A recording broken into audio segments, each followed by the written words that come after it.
don't understand why you're 40 years old playing this game still. So. Well, I mean, what game do you think you're going to be playing when you're 40? When do you think you're going to stop Probably playing games? What's the age? What's the cutoff age? When you're out of high school and college. You're a high school kid? Yeah, I'm in high school. Yeah. How old are you? Why does it matter? Well, I mean, you foresee yourself in the future quitting something you love, like video games? Do you not love video games? You just cruising through it? I mean, I think it's a little bit of a waste of time when you're that old. So. Well, how do you know? You're not old yet. I mean, I can think of probably reasons that video games would be a waste of time for a high school kid, too. Do you have a 4.0? Are you in honor classes to get more than a 4.0? No, but... You know what I'm saying? There's more things you could be doing to improve your life than playing video games, too, right? Yeah, you study and not play games. Hey, just recreation, man. Having fun. Ain't nothing wrong with that. All right, then.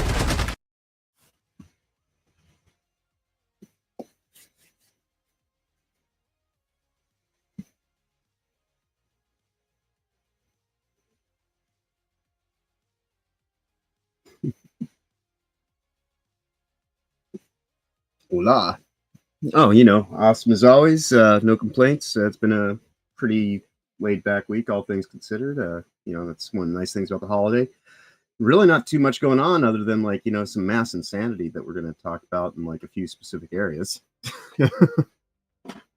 Yep.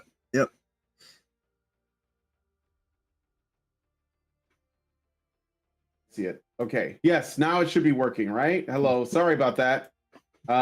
It is a constant struggle here. Yeah. Like, because there's like so many different things going on.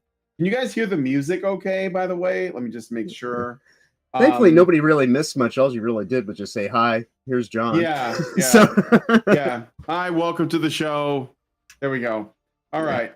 So, but yeah, we have a big show lined up for you guys. The music, there's probably a little issue with that. It's okay. I will figure this out. Hold on a second. I'll just add it in here. Maybe that's the issue. yeah, just drop it on the stage. Yeah. Your OBS. Drop it on the stage. Maybe I can just play it. Where's it coming out of? Hold on a second. I'm going to fix this really quick. Spotify is a little goofy because it's coming out of multiple destinations. Right. So I think what I got to do is put it in its proper place. It should be here. And let me see if that's working. It sounds better for me now. Yeah. I don't know if it sounds okay with you guys. And just so everybody realizes, I am totally out of sync. Like, I have turned into effectively a anime version of Max Headroom. Like, I'm not going to necessarily sync to what I'm saying. This is quite literally just a video clip because I'm having some extreme tech issues, as we all know. So we're always having struggles of some kind. So hello, everybody. Welcome to the show. Sorry about that. Hail St. Hugo. Hail Saltpeter Taffy.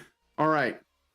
So ultimately, this is really just like two topics, but some of them have several subtopics. So that's going to fill our show nicely. So let's like not delay much and really get right into it. So here we go. All right. First, we're going to be talking about this whole thing going on with Avowed. I don't even know what. First of all, let's just lay out the groundwork. What is Avowed? I know it's a new game. I think it's like a fantasy RPG or something, but I really don't know. Do you know, John, what Avowed is? So my understanding for Avowed is it's, you know, Obsidian's take on a fantasy game. And so there's been so much goodwill towards Obsidian for years. A lot of people were, you know, just anticipating the release of this thing, and it was going to be like, you know, one of the best things come out. I guess it's going to be some point in time next year. I believe sometime 2025. So like a lot of people, there was kind of a little bit of a dust up about maybe a week ago, maybe a week and a half, and people started saying, I don't know, there's some red flags here, warning signs, and a whole bunch of people were kind of just saying, you're being like too concerned about this. You're just, you know, like the boy who cried woke about everything now, and you just, you know, like just settle down, everything will be fine. And then this week took place, and now nobody can defend what is ostensibly one of, like, this might actually be right up there with a game that although I will say Concord like we were talking about last week, is going to be gaming history for a game that was built up over a course of a decade and then died in 10 days. This is another single player title of sorts, to my understanding. So it will still be able to stick around. It won't get taken off the market, but this thing is DOA already because of this guy in particular and like all of his crazy antics over the course of the development cycle going into this. But yeah, ostensibly it was a game everybody was looking forward to, and now it's just a complete pile of insanity that Well, nobody can pick apart.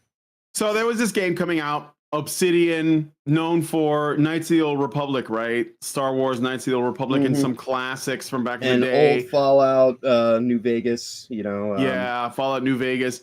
And so there was this highly anticipated game called Avowed that was coming out, and apparently, like unsurprisingly, the art director, it already had problems.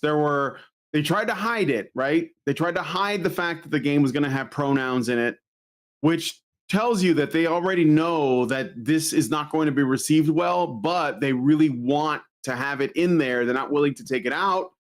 So they just tried to sneak it in. And some people pointed out they saw it, because now we have, and this is what I love about this community, this new generation of Gamergate people, they're not letting shit slip by. They're not accepting half measures. They're going to be looking for patterns. They're going to find them, and they're going to act accordingly. And the best part about this is it's a very easy thing. And I've said this many times. You don't give money to people who hate you, and you don't accept, their sort of desire to move the needle. That's what they're doing. They're moving the Overton window on reality, and every little step is not little. It is moving towards a bigger goal, right? So let's get into the developer here. All right, so first we're gonna say there was an insider. Let me see if I can find this. This was with Smash GT, I think, broke the story on this one. So there was an insider in the studio at Obsidian, a whistleblower, and I'll read. This comes from Fandom Pulse, although Smash JT broke the story, but this story comes from Fandom Pulse. I like to credit as many people as possible for this, because we are the media now, and we basically should be, sourcing each other and giving each other shout outs. So follow the Fandom Pulse Substack if you can. It used to be a website, but I think that they switched to Substack because the websites have way too many ads, and it's just a pain for people to load up.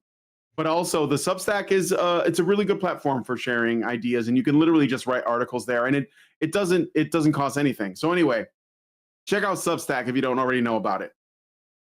So a former employee at Obsidian Entertainment, the developer behind the upcoming, I'm gonna make sure my sound is working here. Okay. The developer behind the upcoming Avowed game described the company's art director, Matt Hansen, as pure evil, while also revealing the company had been captured by woke ideology. YouTuber Smash JT detailed a former employee at Obsidian reached out to him and shared a ton of information about the company's culture, as well as its art director, Matt Hansen, who has openly admitted to discriminating against white men.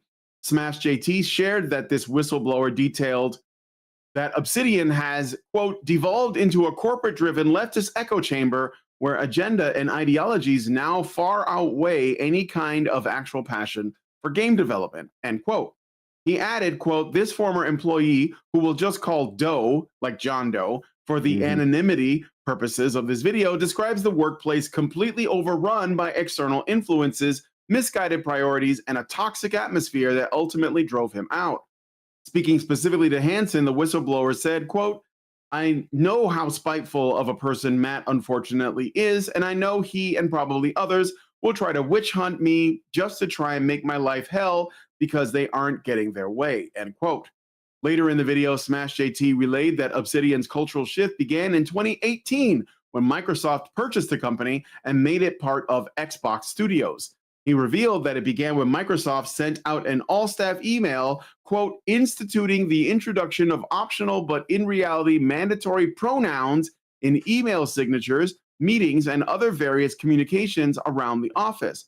And while initially framed as optional, it quickly became clear that dissent was not welcome. And this is usually how this goes, right? They will always tell you, no, it's not, we're not going to make it mandatory. No, we're not going to force this on you. I'm reminded, let me get political for just a moment. I'm reminded when, what? I said, by all means. Of course. Yeah. I'm reminded in Canada, if you guys remember, what was the name of the agenda?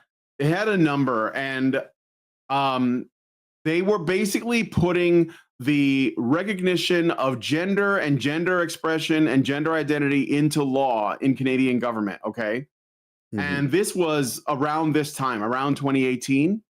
And I remember someone who I know, so you guys know about, Professor Jordan B. Peterson, obviously. He was going to hearings, making the case against putting this in a law because essentially he was arguing that, you shouldn't be compelling speech, and it wasn't just him, though. There was another person, a trans woman named Theron Meyer, who I actually was friends with, and I've had on the show, but way back in the day, multiple times. And Theron was also there making the same arguments, against this. And for everything leading up to this, bill that was put forward, Bill C-16, that's what it was called in Canada. There was the defense of the bill. People were saying, no, it's just, it's just being decent. It's just recognizing people's humanity. It's not going to be a big, forced thing. And it went through. And right after it went through, trans activists went on to various news sites and spoke, in Parliament, and basically said, okay, it's law now. So now you have to do as we say, or you're going to jail. And then shortly after that, this is what I think really is important here. It wasn't just about pronouns. It wasn't just about being forced to recognize somebody's gender identity. It became what later on? What is Canada doing now? No, not just Canada, the United States, the UK, like Australia.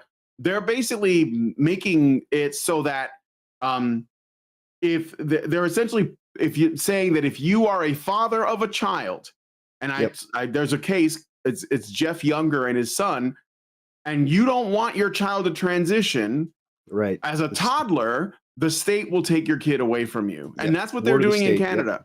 Yeah. So like, this is not just about pronouns, guys. This is about the top-down control, okay? And Jeff Younger, he had a son.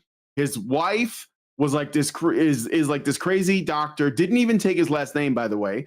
That took his son from him, and they're actually going through with the transition. Like she is transitioning her son against the will of the father, and obviously against the will of the son too, because how does he know what he wants? He was like 2 years old when this whole thing started.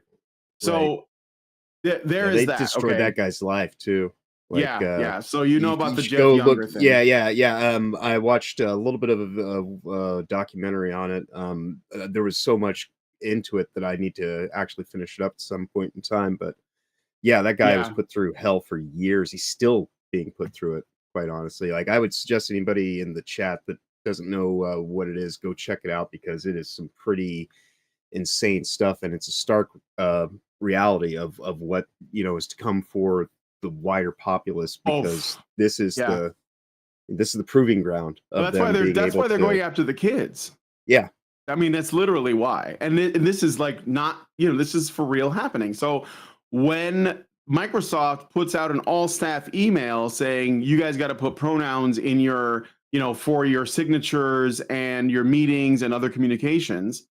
That is the first step. Like because this is the Mott and Bailey thing, right? If you say, no, I'm not fucking doing that. Like, this is what happened to me. Like, I was on, in Discord.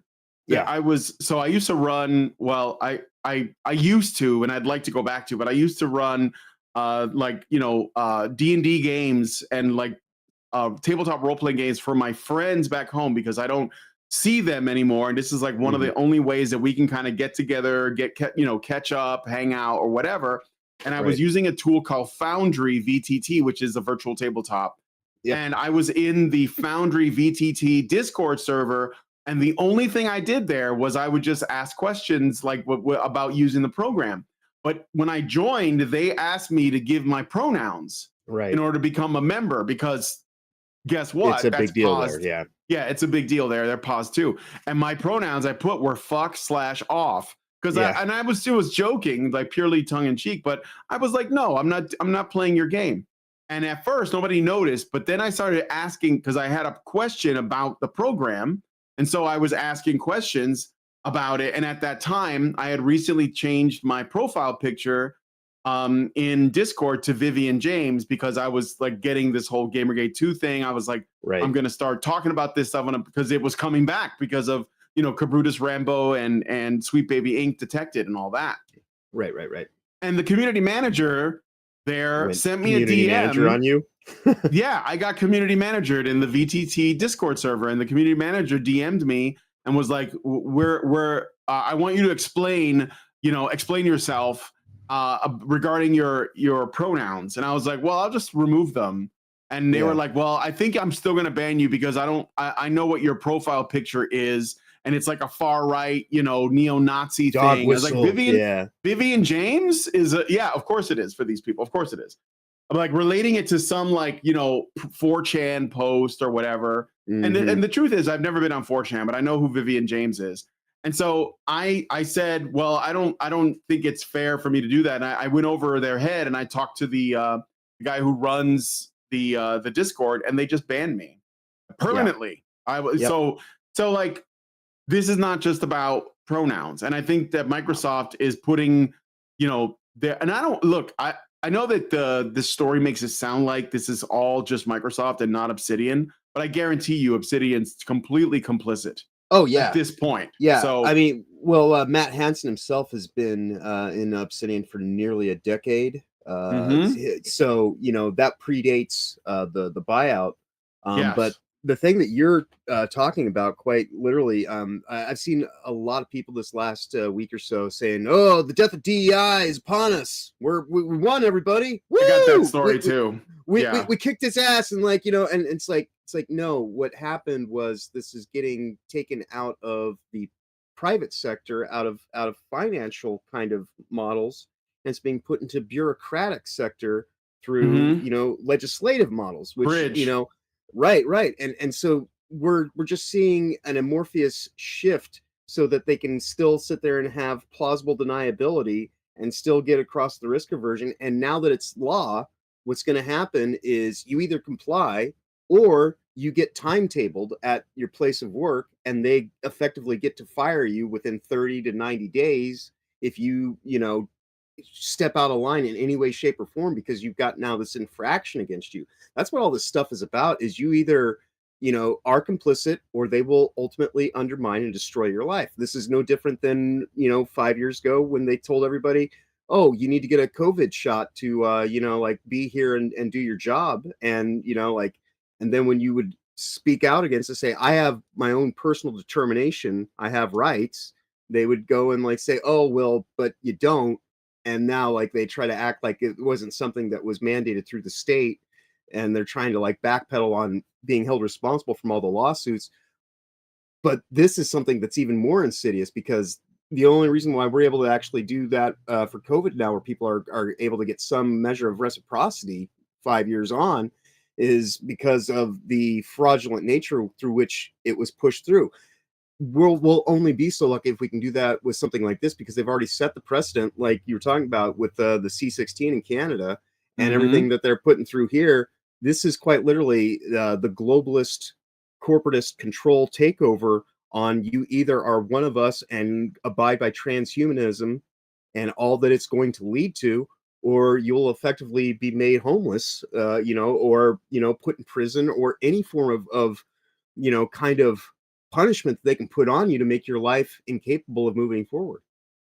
Yep. So going back to the Great Rebellion, sorry, no, not the Great Rebellion, this Obsidian thing.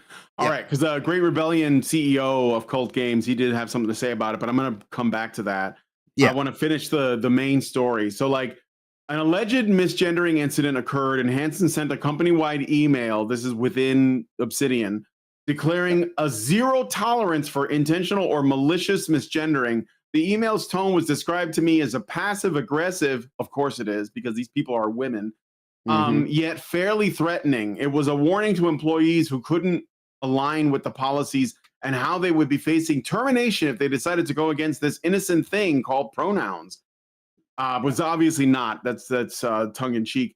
This was a turning point at Obsidian where the company's culture increasingly unwelcomed anyone who didn't fit a specific mold. Smash JT shared that this whistleblower informed him there was only a handful of straight white males, as they put it. I could count them all on one hand. The studio itself is extremely gay and LGBTQ friendly.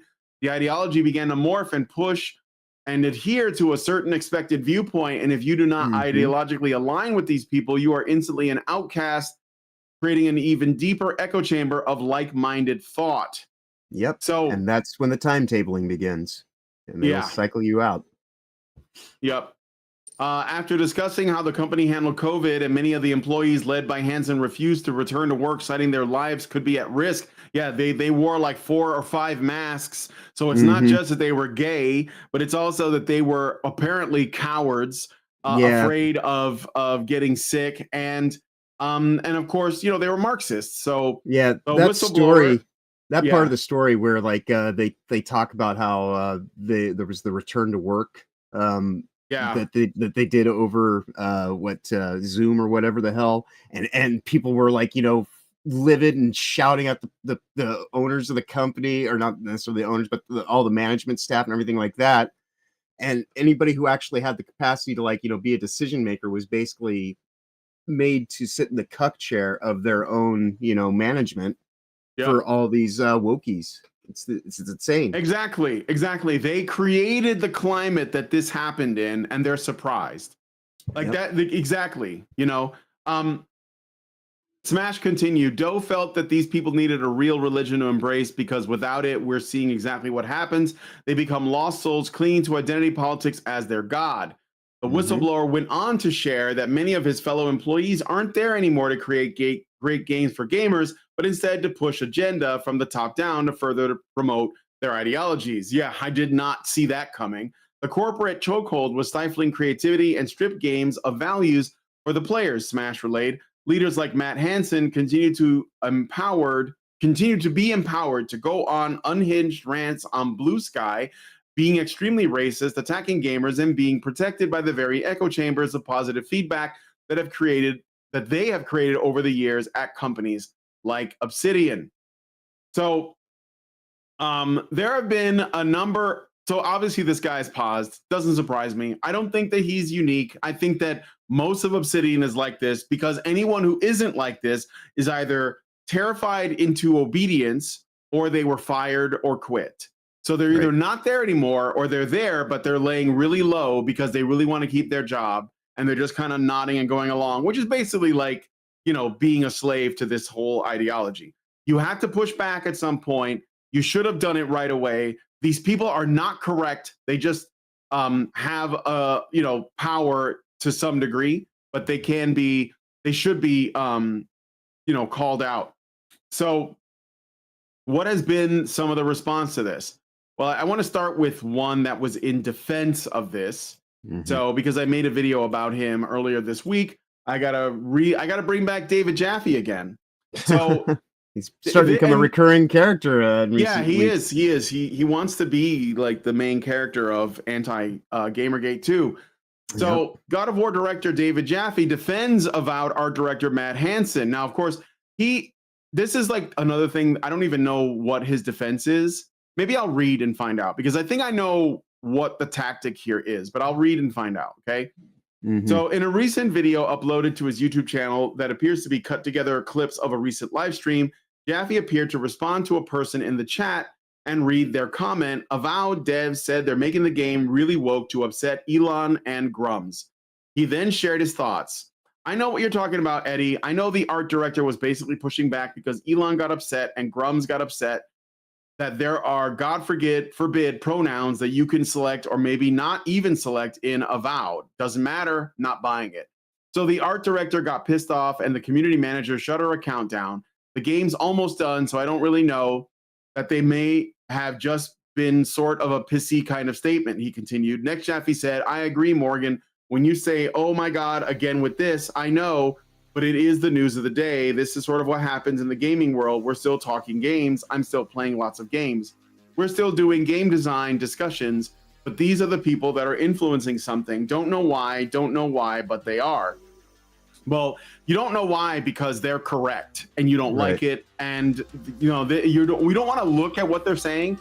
Did you see his recent video when he went after Vera Dark?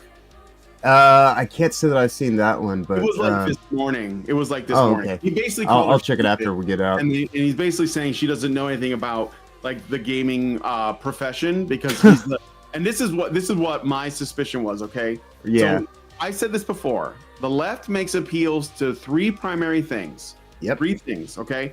One, they appeal to the majority. So like if a majority of people agree with something, the left will use it as if it's something that they like.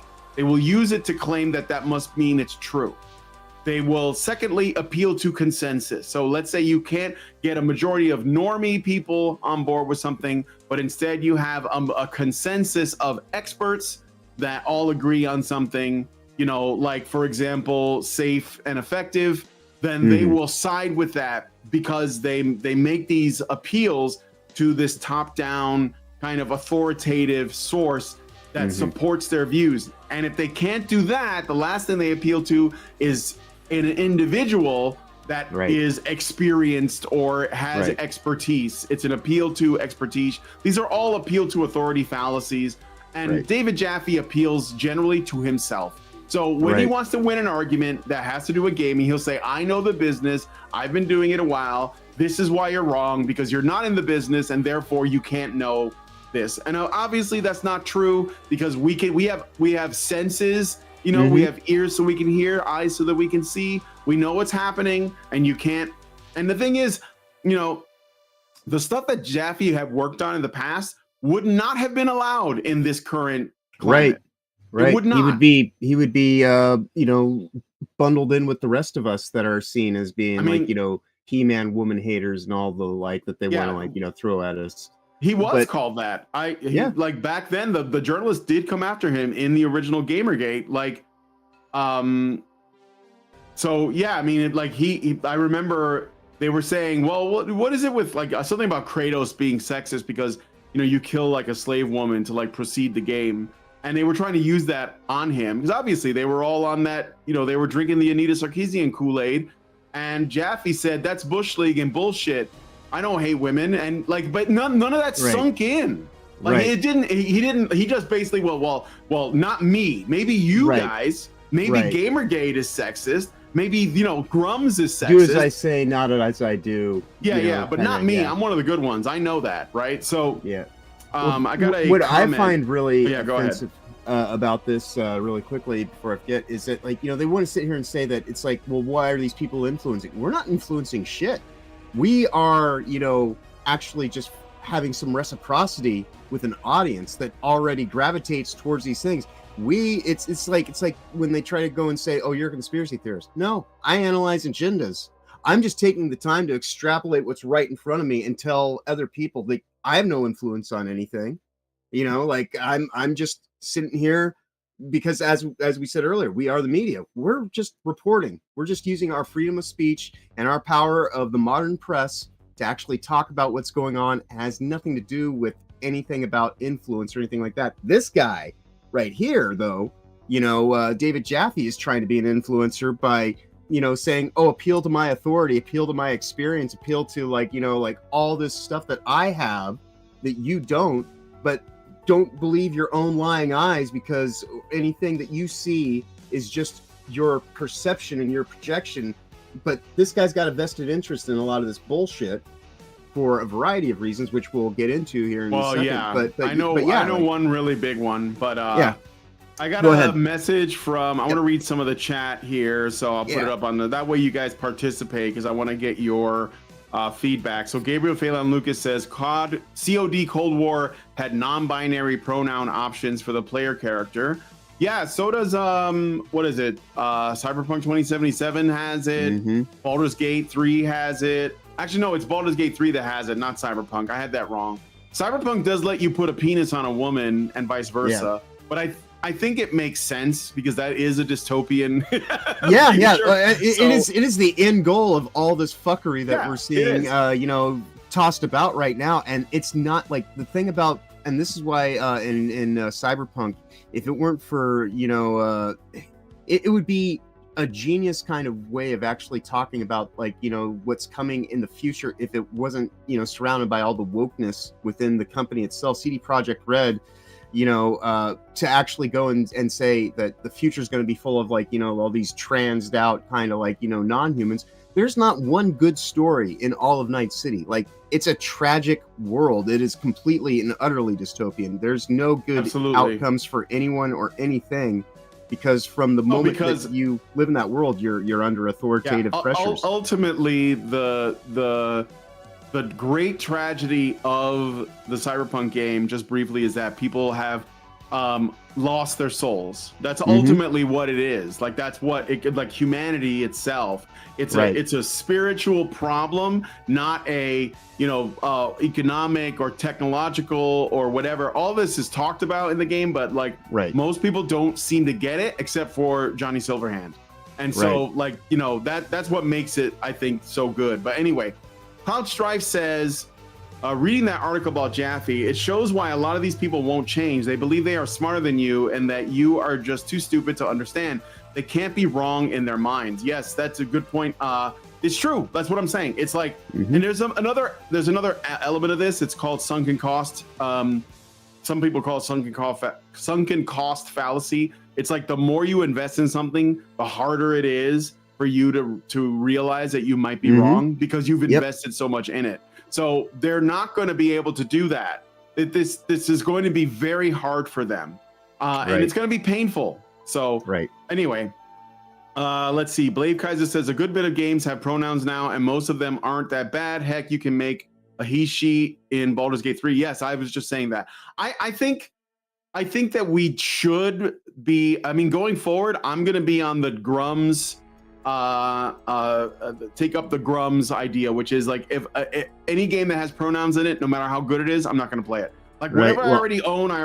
So I already own Baldur's Gate 3, whatever. It doesn't have pronouns, but you know what I'm saying? Any game that has pronouns or any game that lets you make a Troon character where it doesn't make sense, I'm not buying it.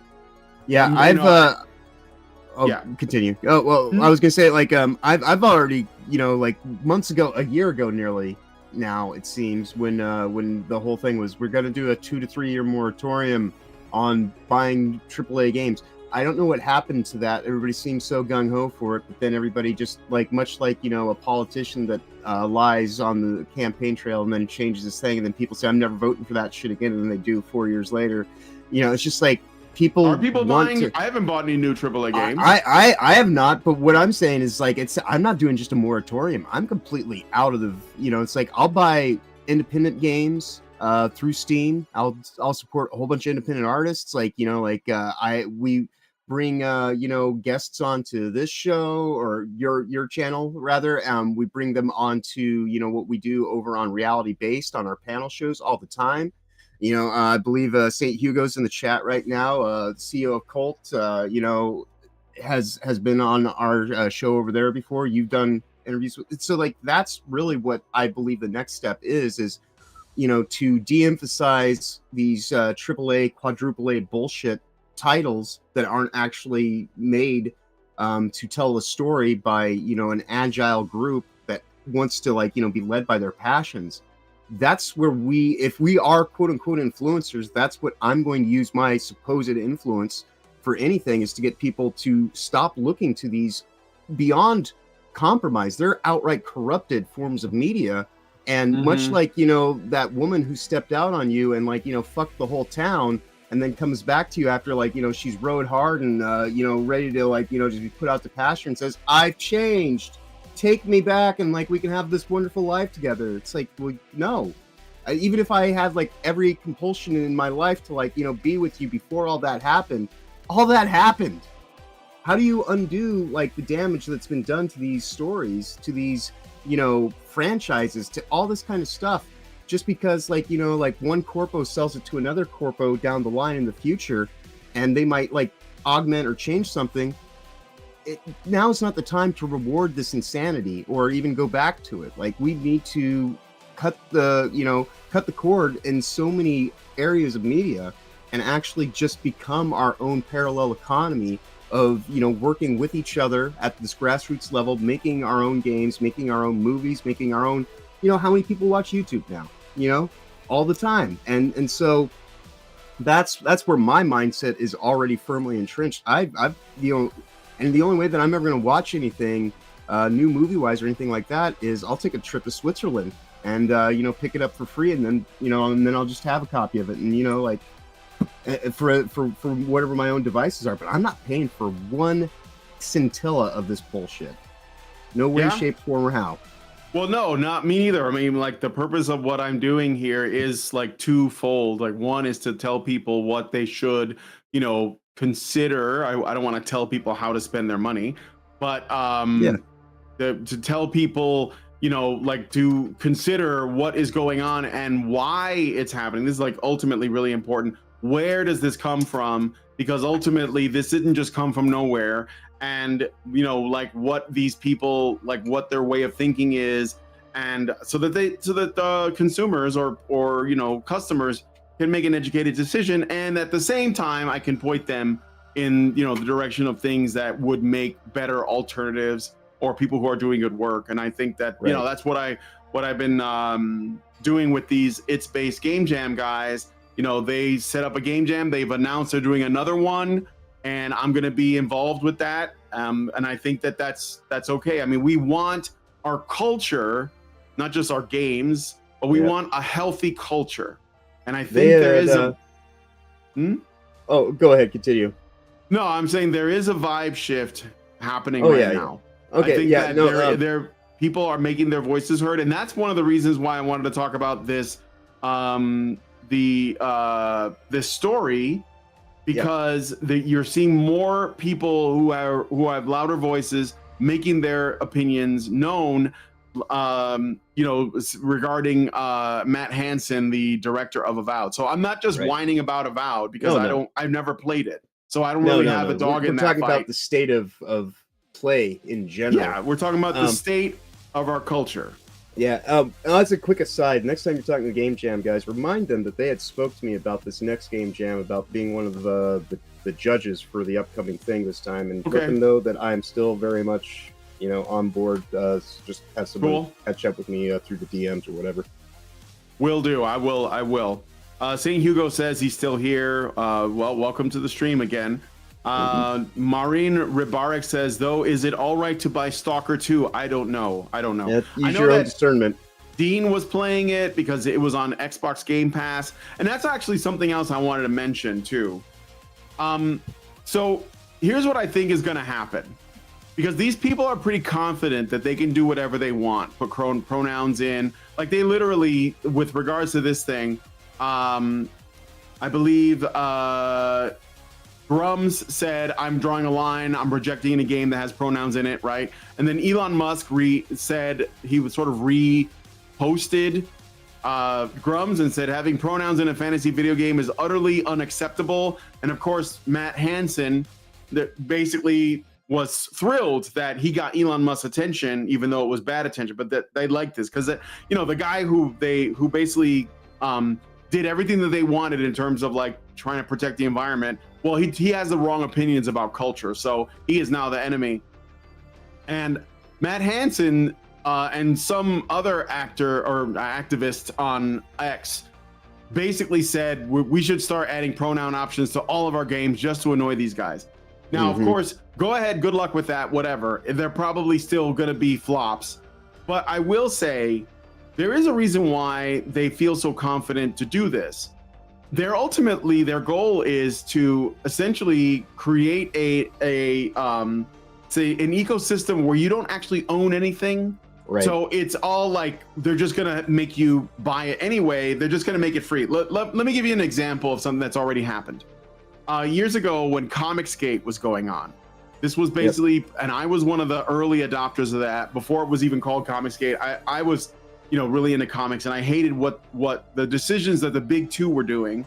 That is the big two being DC and Marvel.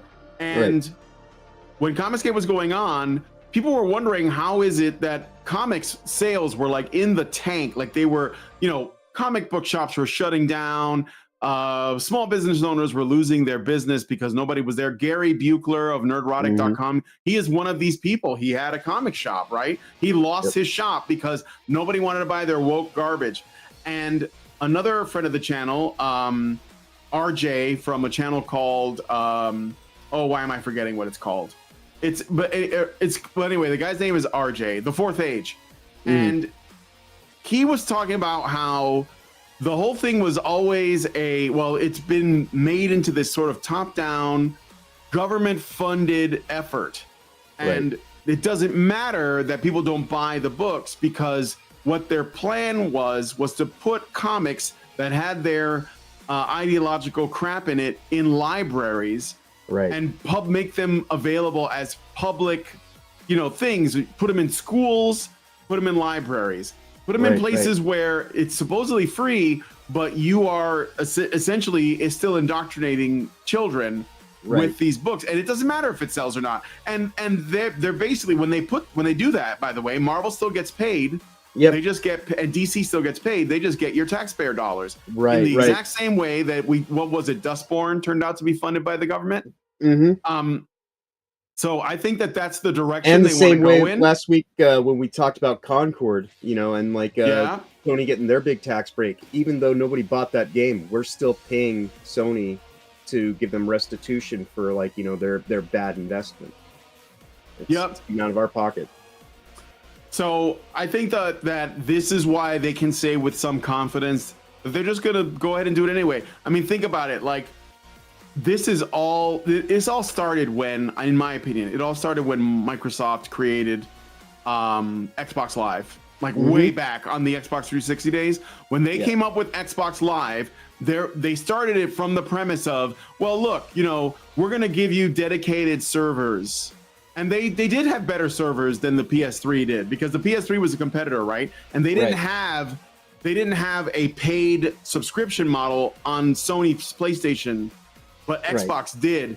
And I remember I had friends that loved they were like Xbox stans. Like, they were just like all about it, right? And I was always, the only reason why I was even like more of a PlayStation person was because I liked the games. I didn't really have an opinion on the company itself or whatever. I just felt that the library was better.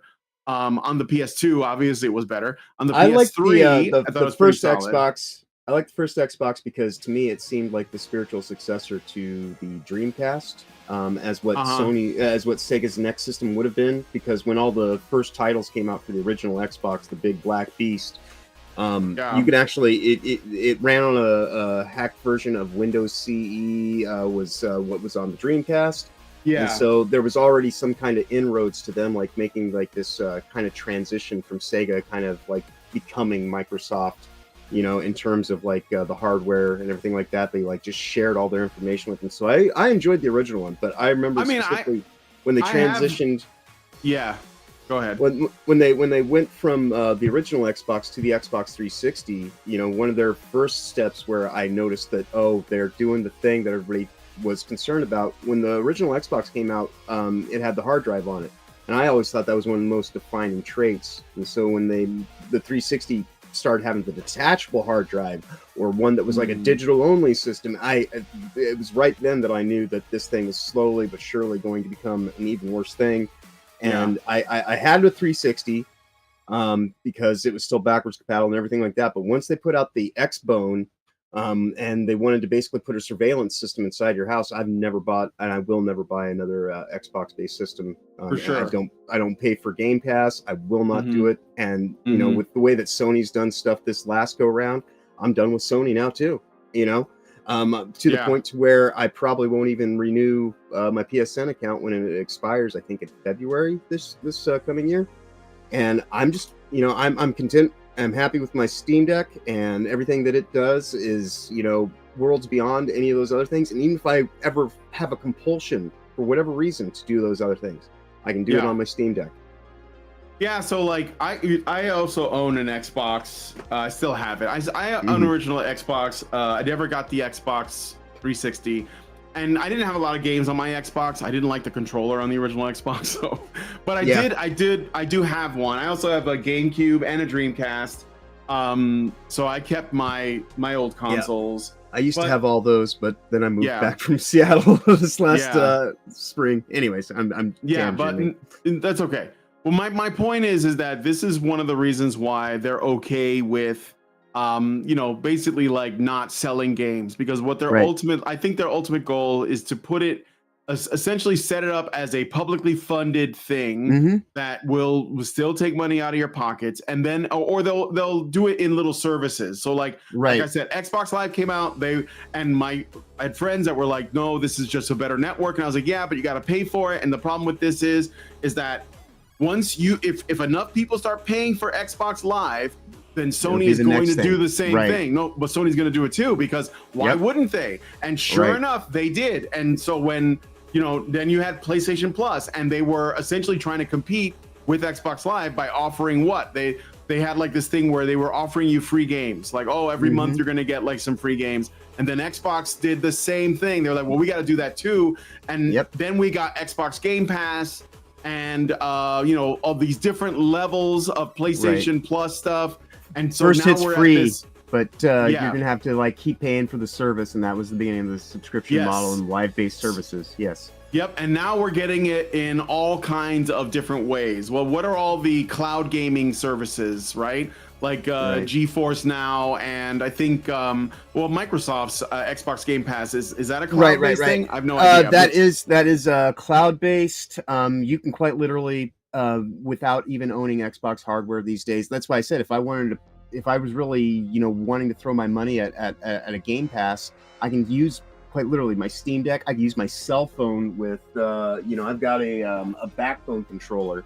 And it can have access to all that kind of stuff. The PlayStation Portal just made an update so that now, rather than just doing local-based LAN screen grabbing, basically, is what because the PlayStation Portal, it quite literally just grabs the URL feed that is being broadcast. It's the exact same technology that we're using with Video.Ninja.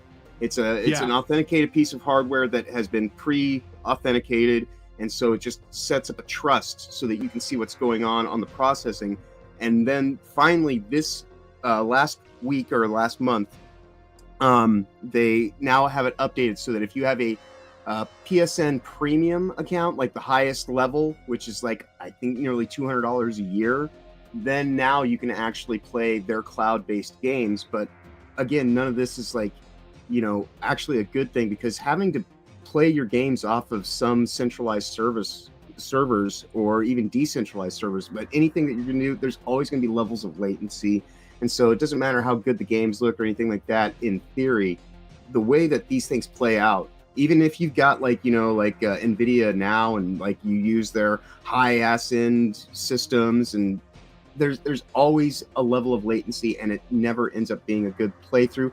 And look at NVIDIA now as unless you were one of the people who bought the founder pack and bought in right at the beginning, I think you're capped out at like 100 hours of playtime a month now, and that's even if you pay for their most premium account level. Yeah. So this is all just in some kind of, you're going to lose out in the long run if you continue to do business with these companies that operate in this manner, which is why we have to start just giving our care and support to the independent developers. Yeah. So, and also if you're able to get physical media, physical media. So I know that that's going away, but maybe we'll find some way of taking the digital media that we own and putting it on something physical, like a disc or something. I don't know. Maybe there's a way to do that. I'm sure that there's some person who's way smarter than me that's also working on it.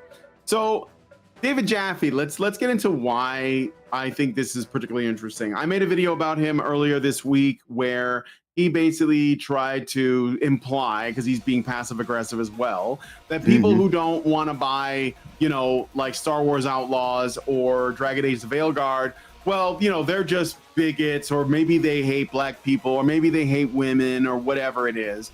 And but he didn't like directly do it, because then, you know, then he could get called out on it and he would actually have to defend himself. So instead, he just implies it, and then he lets that sit. It's very cowardly. It's very sad. And it's not true. I mean, like, no one can make you buy something. And then he tried to make a video with, it was all cope, where he was like, you guys are missing out on like a good story. Don't you want a good story? I thought you were gamers. And it was really pathetic. And then this is, some woke white woman bullshit.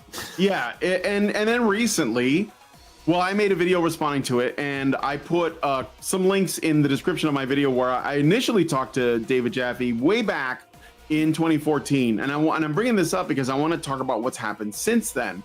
So I don't know if you guys know this, but when I spoke to David Jaffe in 2014, it was in the wake of some pushback he got during Gamergate 1 from, you know, from the media, like that was basically trying to frame him as sexist, but also from Gamergaters that, you know, their heckles went up when he called something sexist that couldn't possibly be sexist. And he didn't understand where it came from. And I invited him on, and he agreed to come on, and he'd been on our show 3 times back in those days. But at the time, he was trying to make the case that sexism is bad because I have daughters, and he had like 2 daughters. Okay. And of course, most of the people who host the show with me are women as well. Not that it should matter, but they were essentially like on making the case against, you know, against feminism and like against these notions that are sort of built into our consciousness, you know, by default about like the relationship between men and women. And he was not really that receptive, but he was at least cordial. But at the time, he was defending his daughters, okay? Now, what's happened since then? Well, I'm glad you asked. David Jaffe, one of his daughters is trans now. Right. And I'm going to share this video. It's kind of short. Well, it's like 5 minutes, but I'm going to go ahead and share it anyway, because I think that we should see this. And this is him. He's saying, this is in 2023. I am the proud dad of an amazing trans son. Either get on board with it or unfollow me, because I can't with these people anymore. What you think is sport or fun is actually cruel to your fellow humans, including kids, ! And I could no longer engage with folks who engage with me in bad faith. Remember, for pointing out that like your kid should not be considering transition, that's the cruelty. Yeah, you're a parent. You're supposed to steward the young and the naive and the inexperienced to a point that they, through their own discernment, not make pruning your kids. No, that's not the cruelty, right? It's the fact that we have opinions on it that don't support your child unquestioningly, and you don't know. And this is where the sunken cost thing comes in. So on Honey Badger Radio, I talk a lot about men's rights and men's issues. One of the biggest issues that we discussed is male genital mutilation, also known as circumcision. But we call it male genital mutilation because it is traumatic, it is unnecessary, and it should not exist. Okay, and it causes a whole bunch of issues with sexual relationships people have nowadays. Because I mean, like, part of the reason that men have so many, like, you know, sensitivity issues and this and that is because, quite literally, like, part of their body, their anatomy, was stolen from them before they could defend themselves. And one of the other problems with this is kind of like a similar situation to our food, where a lot of people who think that they are doing what is best by buying food that they think is healthy are actually consuming food that is basically poison. But it's not their fault because they don't know. And they're trying to do their best, right? And they're not informed well, because like who decides like what is healthy? The Food and Drug Administration, the FDA. But they're captured as fuck. Absolutely, and they have been for a long time. So what happens if you invest in an idea that you think is good, but it turns out to be absolutely disastrous, and someone tells you that you have made a mistake? Well, most people are going to respond unpleasantly, okay? And this is why I mentioned circumcision. So back in like 2014 or 2015, when I was doing Honey Badger Radio, we were talking about circumcision. There was a viral video that was going around of an intactivist. Intactivists are basically guys that they're activists that support the banning or ending of circumcision. Okay. Yeah. And one of my they're friends called one of those. Oh, you're in. Oh, that's cool. So an intactivist wants to keep boys intact. That's where it comes from. And he was on the street. And they usually, some of these guys are, I think they're called like the bloodied men. They wear all white and have like a blood stain on the crotch area. Sort of like, you know, that's how they get attention. But there was one guy on the street, and this father approached him and threatened him with violence. He threatened to kick his ass because he was saying, did you circumcise your son? Because he was up there making the pose, and the guy's like, what are you guys doing? And it turned to an argument. And then the intactivist said, did you circumcise your son? And the dad, the father that was passing by, he basically attacked him. He tried to assault him. Right. And the reason for this is because he did circumcise his son. Yep. And he doesn't want to face what that means. He doesn't want to face the reality of that. So David Jaffe defends pronouns because he agreed to transition his daughter. Right. And he is going to realize that he was wrong, and it's going to be very painful for him. Yep. Yes. And when you think about, like, when it comes to like the thing you're talking about, just a quick little tangent side note, you know, one of the people who drives forward the whole aspect of, you know, circumcising children is Oprah Winfrey. She quite literally sells she foreskin sells their cream. Foreskin cream. Exactly. Yeah, we know about that. We know about that, and I bet that's just the tip of the iceberg. No pun intended.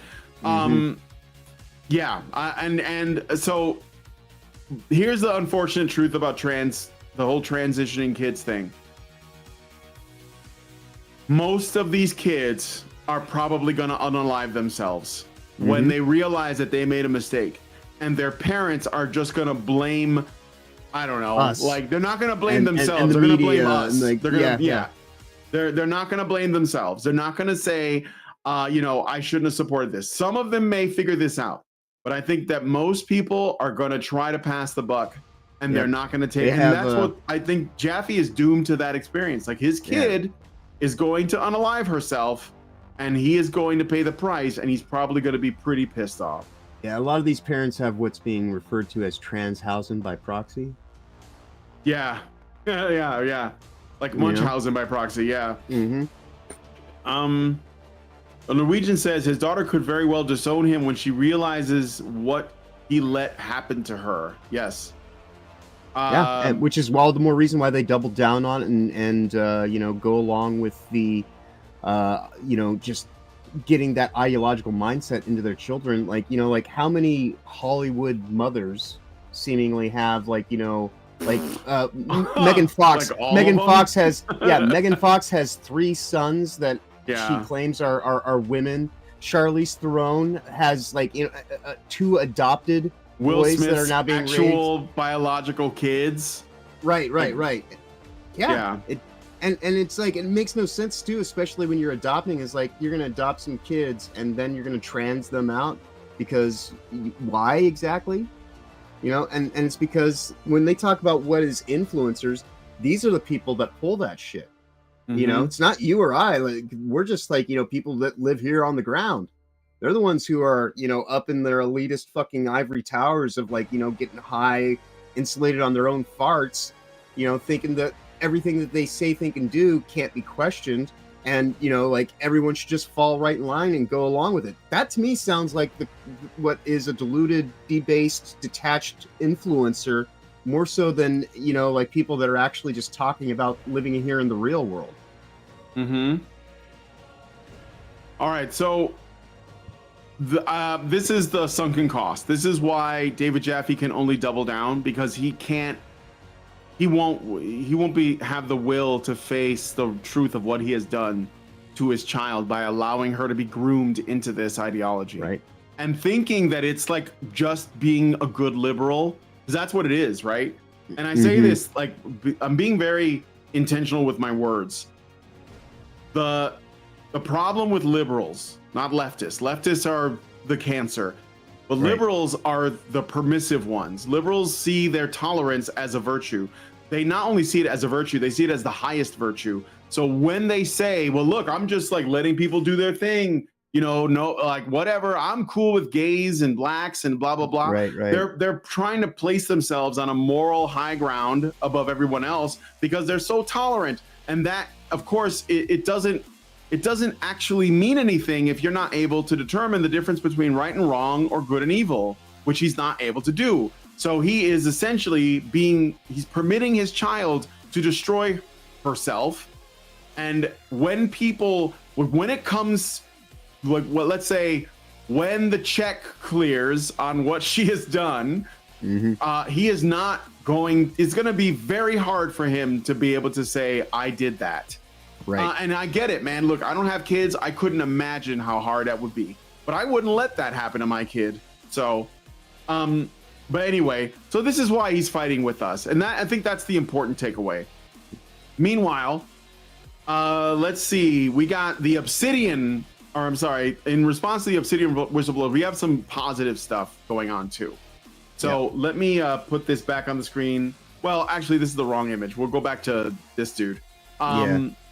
So we have the Great Rebellion CEO, Roland Moritz, the founder of Cult Games, and he spoke exclusively with Phantom Pulse. I had him on my show. If you want to look, I did an interview with Cult Games, 2 members, Roland and Dean, and check it out. It was a pretty good conversation. I was really glad to have him on, and I appreciate them. And also, he was on Reality Based, I think, around a month ago. Yeah, and also check out the game, the Great Rebellion. If you haven't seen it, the music from the game is playing in the background of this stream. So it's a great game. It's like a roguelike. Yeah, like a roguelike. In terms of narrative, and not just actually, and not, I'm not going to say narrative, because narrative design. You can't spell DI without narrative design. Like it's like that was the onset to all this fuckery. So it has an amazing story. It actually has a not the message, but a actual legitimate message of what the future looks like. For as much as we sat here and said, hey, Cyberpunk's not that bad of a game. This is actually better than Cyberpunk. And if they ever find a way to like do this game in a 3-dimensional kind of setup, as like some reworked, I think it's a great way it is being a 2D platformer. But if there's anybody out there that likes kind of hesitant because of that, I would still say, it's in terms of games that I've played in the last few years, it is by far heads and shoulders above most of them, because it's actually talking about something that's legitimate and meaningful, and it's not just running around and shooting shit for the sake of running around and shooting shit. Yep. No, definitely. It's got a story, but it's also fun to play. It's like a different kind of experience than Cyberpunk, but yeah, I'd say it's a good game. You should definitely check it out. And it's on sale right now, I believe. It is on sale right now. Yeah, I paid full price. I didn't care, but I got a free copy. It's on sale. But I bought the music because the game was so good. There you go. All right, so Moritz spoke with Phantom Pulse, and let's see what he said. He said,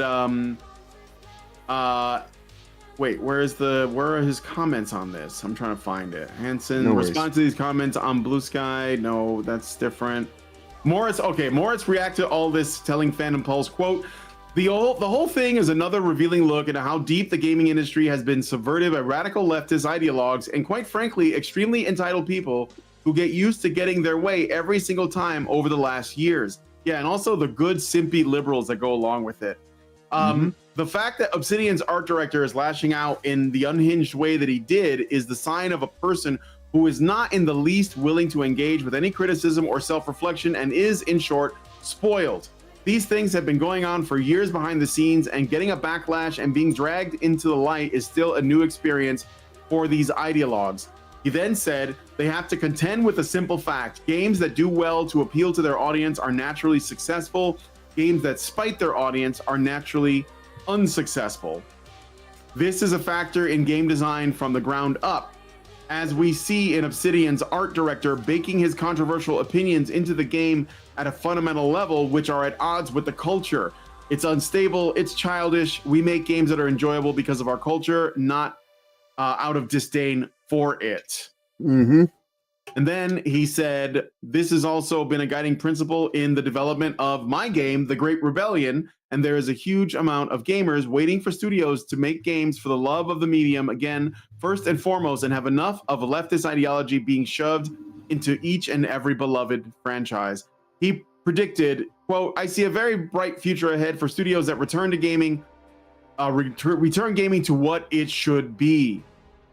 On a deeper level, I think that the reason I think why all these issues about pronouns and gender identity and whatnot are attractive to many people is that they give them a sense of belonging and purpose that has been entirely stripped of them. Maybe also a sense of power if they belong to the right oppressed minority for social status. The connecting forces of nationhood, family, and religion have been torn away for a life of relativist freedom, resulting ultimately in nihilism because these people lack an outside force or structure to order the meaning behind their existence and struggle. These fake struggles with sexuality, etc., are ultimately meaningless and depressing, which reflects in the amount of mental illness and often its fetishization you will find among the so-called woke crowd. That they aim their vitriol at Elon is a blind failing for an effigy to burn and take out your minute of hate on. Elon has merely opened up the floor and slightly lessened censorship in public discourse. Mm-hmm. Progressives are realizing for the first time since their capturing of the institutions that they are not getting their way. So that was very based. And I made a mistake earlier when I said Dean was the other guy. It wasn't Dean. Dean was part of a different team. I apologize for to Cult Games and to the guys, the Dean guys over at It's Based for making that mistake. But anyway. So yeah, those are his thoughts on that. I don't know if you want to say anything to that before I get into the next bit. That is another response. Yeah. No, I mean, like it's a very sound statement. I think that it's what else can you really add to it other than just dogpiling? Like we're a little over halfway through the show, so we'll just keep moving on. Yeah, well, it's okay. There isn't a whole lot left, but all right. So I'm going to read through a couple more reactions to this that are in the positive. And the reason why I'm doing this, by the way, guys, is to show that there is a shift happening. Like people are speaking out more and more. They're really sick of this crap. The election was a referendum on the whole thing, but more than that, like culturally, you can see it. Like people are losing money left and right. It doesn't mean woke is going away. No. I know that it's not, but the point is that people are making the choices where they're able to. And I think we're going to see more and more improvements. Which honestly is why it's more important than ever for us to actually be the media and like they want to call us influencers because they're trying to undercut. This is just like, when the word conspiracy theorist emerged decades ago as a way to try to undercut people that were trying to point out the fuckery that was about. And so that's what all this is that's currently happening is we know as a society here in America and abroad throughout the world in general that these woke agendas are coming from the top down and people are rejecting it en masse wherever, however, in any way, shape, or form they can, which is why they're going to try to stitch it into the legislation to do it through these covert means, any way that they can, subtly kind of nudge you into not being able to actually have a choice. That's ultimately what they're going to try to do, which is why we will pound this drum harder and harder with each passing week until more people are actually aware that, they've been made unaware specifically for the purpose of making it seem like this is something that is coming from, a wider stance of acceptance. Because much like the dead internet theory, people are getting this catered kind of manufactured, tailored sense of what reality is through the media, which is why they want to censor us all and shut us down and prevent us from actually speaking out against it. Because when people actually know, when people have better, opportunities, they often make better choices. And the only way for people to have better opportunities in this instance is to have a better understanding of what it is that they're being asked to, purchase and, subject themselves to in the long term. Mm-hmm. Okay, so we got another reaction, and this one is kind of interesting too, because it is from the former Obsidian Entertainment founder. Is he the former? No, actually, he is the former co-owner and creative director, Chris Avellone. who reacted to this. He was with Obsidian when they gave us, Outer Good games. Worlds and KOTOR and stuff like that. And he basically said that he has called for legal action against the company for alleging discriminatory hiring practices. Remember, Matt Hansen said that we need like fewer crusty white dudes. So he's basically saying you should sue. And I hope that people do, especially people who used to work at the company that found themselves unemployed. That was one thing I really wanted to mention really quick. And then also, I have one other thing that is also related, sort of, in the broader sense. And again, I think this is a good thing that we're seeing. So you guys ever heard of Doug TenNapel? Doug TenNapel is the creator of Earthworm Jim. And that was a very, popular game way back in the PS1 days, I think. Yeah, it was early 90s. I loved this game. This was he's also the guy behind Neverwood or whatever, and Skull Monkeys. You guys remember that? Yeah. Oh yeah, no, this game was transcendent for me. I think this was the first game that I got for my Super Nintendo, specifically that was my game. We had other games on it, but this one was, this was all mine. Yeah. So the culture war hit video games hard this year, and Doug TenNapel, who basically started talking about this stuff during Comicsgate's beginning, because he was creating his own comic book. It was very cool. It was about all these different cryptids, like Bigfoot and the Jersey Devil and the Chupacabra, and they were all a team of cryptids. I think that's a really great idea, right? But anyway, I can't remember the name of it. It was like Bigfoot Jim or something like that. Or no, not Jim, but it was Bigfoot something. Or Sasquatch, I don't know. But anyway, the point is, he'd been talking about this a while ago. And we already know about all these failures. But then this week, Elon Musk announced, and this is going to be the next story we cover. Elon Musk announced that he is going to be working through Grok to make AI video games, saying too many game studios that are owned by massive corporations. XAI is going to start an AI game studio to make games great again. This prompted Doug TenNapel, the creator of Earthworm Jim, to enter the conversation, as he's been a vocal conservative within the video game space for decades, as well as comics and other cultural, areas. TenNapel posted to X, quote, "I created Earthworm Jim and got Game of the Year in 1994. We made the Neverhood, Skull Monkeys, and worked on scores of other simple, fun, wonderful games before teams got bloated and inefficient. Being a conservative Christian caused a secular progressive culture to end merit-based content creation. Most of the best gamers I know were conservative, had a killer work ethic. We were frugal with our budgets and only wanted to make games everyone would love. But my old pals are scattered or pinned under EA. Even worse than the woke mind virus is the inefficiency of game creation, where the money doesn't make it on the screen. Small, lean teams could turn the entire industry around," he concluded. Yep, as conservatives, which is the thing that I've been talking about. Yeah, we know. Yes, absolutely. Well, that's what we need. We want teams back when Blizzard was, when they were putting out nothing but hits, and it was just a small team of guys. Yeah. So yeah. Anyway, Great Rebellion, again, to bring that into the conversation real quick. That's another game that's made by a small team of focused, passionate, caring individuals that want to just tell their story. Yeah. Yep. So I mean, so that Doug TenNapel has our back as well, and I think that's awesome. And I think that there's one. Let me see. I want to make sure I didn't miss that. The games. I mean, we know the games industry woke is not dead. We know that, because they're going to stay committed. Because again, they can only double down, double down. So we have to just get ready for that. Don't worry about it. We got our own thing going. Support the people who are doing the work that we want, and spread the word about them. Try to raise them up if possible. And that's what that's what I've been doing over at the It's Based. With those guys, helping them out, because I think that they're making the conversations that we should be having. They're helping foster that, and I think they're doing good stuff. And one of the ways that I do that, well, I'll talk about the end when I talk about what we got coming up next. Yep. But let's get into the next story here. So, Elon Musk announces plans to create an AI game studio to make gaming great again. MGGA. I love that's the image from the "Go fuck yourself." Go video. fuck yourself, right? Go fuck yourself. Hey, Bob.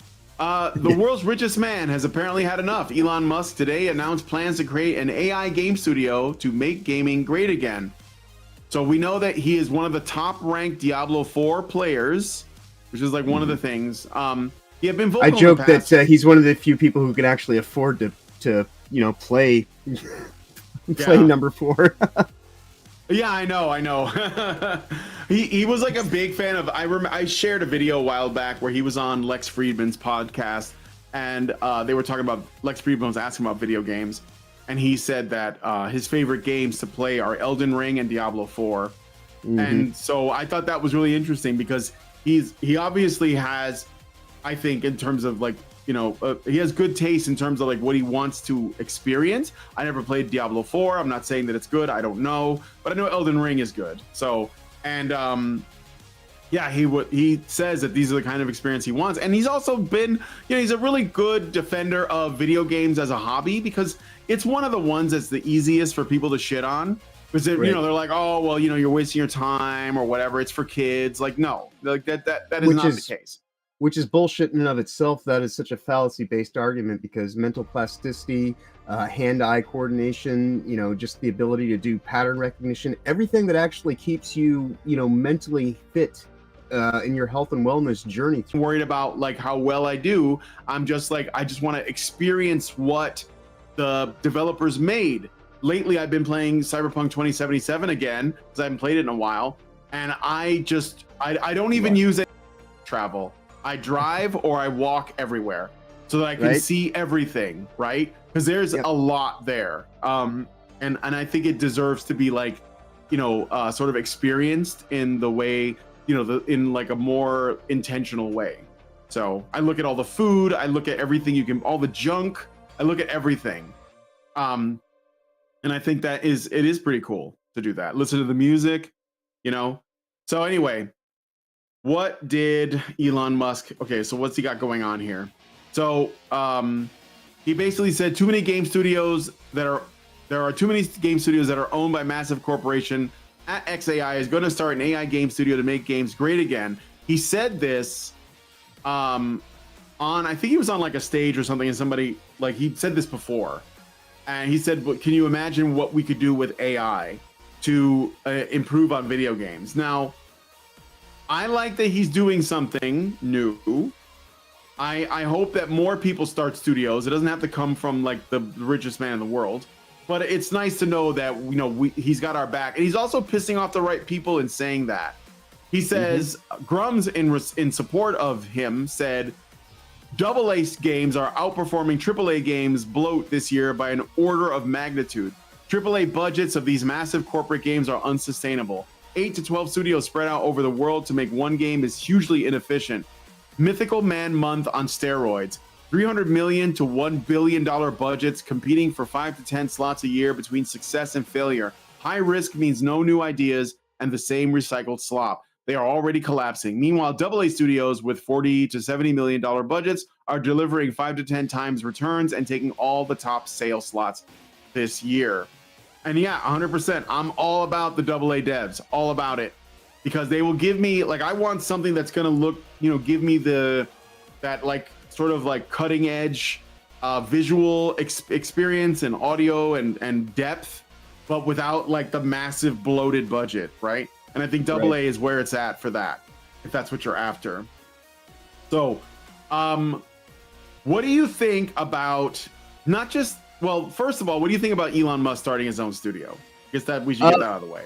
Yeah, well, I mean, I think that the introduction of AI systems for procedural-based aspects and things like that is definitely, for efficiency's sake, to help keep these teams good and small, is, not the worst thing, but as long as one of those things is that it is not solely AI-based there will still be like, you know, forms of actual legitimate merit-based artistry involved to actually, you know, have the discernment and the ability to actually tell stories. But other than that, you know, like an AI based kind of method and approach, these are just modernized tools. You know, a lot of people that I went to art school with that I still see on Facebook are all freaked out about every facet of AI. And, you know, like I have my concerns, you know, with people like, you know, Bill Gates using it to do real-time censorship models and things like that. But, you know, to just castigate anything that's AI in and of itself, I think is, you know, that's kind of like throwing the baby out with the bathwater kind of situation where it's like that might be a bridge too far. And I think that what he's proposing ultimately is, you know, a way to kind of, because the game industry has become over the course of the last 15 years captured by this ideology. The only way that it's going to rebound from that, quite honestly, is through these small independent companies that we've been talking about, and a large-scale effort like this that is going to freeze out people that would otherwise try to make a situation happen like we were talking about earlier in the show with Obsidian, where like you have all these woke white women of various colors, genders, creeds, you know, all complaining and you know, putting the actual development in a mire. This is, I think, an appropriate response to that, and it may not be the only viable solution, but it is certainly something that will be far more beneficial in the long term than just leaving it to its own devices.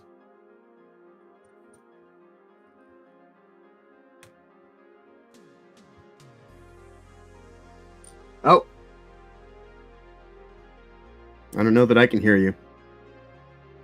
I was muted. I'm sorry. Yeah. First thing I will say is my bad. AI is here. There's no reversing that. There's no putting the toothpaste back in the tube, as it were. But it's okay. In the meantime, we just have to be ethical human beings when it comes to how we use it. And obviously, not a lot of people are going to do that. I don't know what Elon Musk's intentions are, but here are some ways I think AI could be very useful. Number one, probably to like cut down on some of the work involved in terms of like, you know, like the sort of really tedious, busy work involved in building the game. So this would be backroom stuff. Yeah, like this would be backroom stuff that wouldn't really impact players. It would just like sort of streamline the process, maybe speed things up and allow you to work way more efficiently. So I think AI could be useful in that, even in like micro ways, not like, you know, you have like one AI that does all the mapping, but rather little tools all here and there that like can help with that. That's sort of like the most, let's say, the least intrusive use that could be really useful. And I think that's probably coming anyway. So there, you know, it's actually really technically already here. Like they've been calling it, because when I was in college, you know, 15, 20 years ago, they were talking about procedural based programming. And that's really, you know, AI is just a fancy name for what a lot of these, you know, systems were, you know, 10, 15, 20 years ago already, just under a new banner, because it, you know, we're always moving towards AI, but AI is, you know, just a whole bunch of logical arrays that can, you know, do quick data searches within their own databases and extrapolate from that information how to interpret or interpolate new data. So that's really all it is just for procedural generation of content. Yeah. Some reason my YouTube stream ended on the horizontal. The vertical's still going out, but I don't know why the horizontal stopped. There was a thing when I was talking for a minute, everything went dead on my end, and then I ultimately ended up coming back. I think that the stream kind of had a general stroke for about a minute. And really? So I didn't even know. Well, it says I'm still live. Oh yeah, no, I'm watching the live feed. There was a point though where I thought you dropped out. No idea. But I was the one that dropped out. Why that happened? I didn't do anything, but somehow that happened. I am sorry, you know, guys. I was just talking about real-time censorship and Bill Gates being a fucker. So you know, not to say that's exactly what's happening, but I can at least joke about it. All right, let me just go to the control room over here Yep, so I can see we're you doing it guys. live. We're doing Well, it live. I have no idea how this happened. I didn't even end the show. No, not for kids. Save. All right, sorry about that, guys. I don't know what happened. Okay, so I just noticed just one of my streams, the YouTube one, just stopped.